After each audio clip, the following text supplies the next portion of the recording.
Liadhimishe jina la Bwana kwa maneno ya kinywa chako. Mwambie peke yako ni Mungu katika maisha yangu. Peke yako ni Bwana katika maisha yangu. Peke yako ni mkombozi katika maisha yangu. Peke yako ndiwe mwamba wangu. Peke yako ndiwe mwokozi wangu. Mungu niponyaye ni wewe.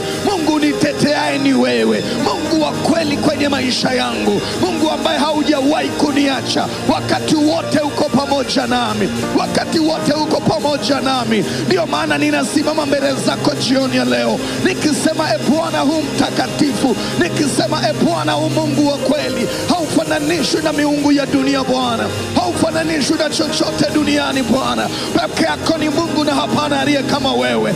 Kwa katikati ya wingi wa magonjwa, wewe Mungu ni mponyaji. Katikati ya wingi wa mauti, wewe ni mfalme wa uzima. Katikati ya uharibifu, wewe Bwana ni mtetezi. Katikati ya uharibifu, wewe Bwana unatenda mema. Liadhimishe jina la Bwana kila mmoja. Liinue jina la Bwana kila mmoja. Mwambie Bwana, wewe ni Mungu katika maisha yangu. Wewe ni mwaminifu katika maisha yangu. Sijaona aliye kama wewe, na ndio maana nimekuwa tayari kusimama mbele zako na kukuabudu. Ninakuabudu kwa sababu ninajua ni Mungu. Haufananishwi na yeyote. Haufananishwi na chochote. Peke yako ni mfalme juu ya falme zote. Peke yako ni Mungu zaidi ya miungu yote.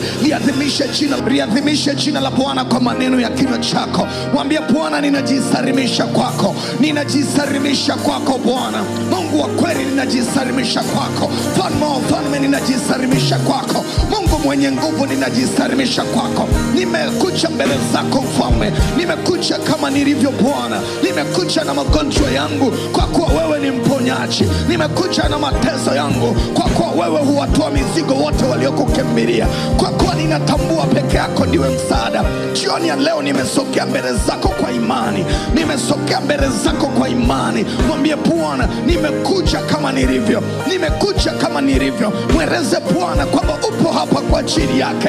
Yeye ni Mungu aliye na kila kitu unachokihitaji kwenye maisha yako. Yeye ni Mungu anayeweza kufanya lolote katika maisha yako. Wewe ni kazi ya Mungu mwenyewe. Yeye ndiye aliyekufanya tangu mwanzo, na hata leo anaweza kufanya jambo jipya lile unalolihitaji katika maisha yako. Kwa imani muadhimishe Bwana. Kwa imani muadhimishe Bwana. Nione watu wanaolinua jina la Bwana. Usikubali kukaa hapo uliposimama juu. Muinulie Bwana mikono. Ukiweza kusimama mbele za Bwana, ujue yeye atakufanya uweze kusimama mbele ya adui yeyote. Daudi anasema, haijalishi huyo Goliathi ameangusha wengi, anatisha kama nini. I am man of